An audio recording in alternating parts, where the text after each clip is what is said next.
Перфектна здравословна закуска. Домашен лаваш, млечен сос,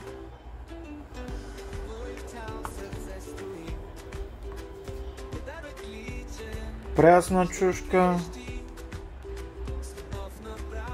прясна краставичка, малко лук за вкус и разнообразие,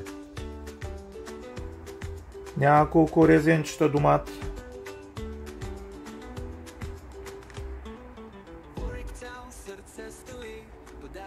чисто филенце, по-добро от всеки дюнер на пазара. Така изглежда нашата завършена здравословна закуска от домашен лаваш, пресни зеленчуци, млечно сосчетки паладин и сега остава само да завием лекичко с една ръка, с две ръце по-удобно и да пробваме. Да тестваме.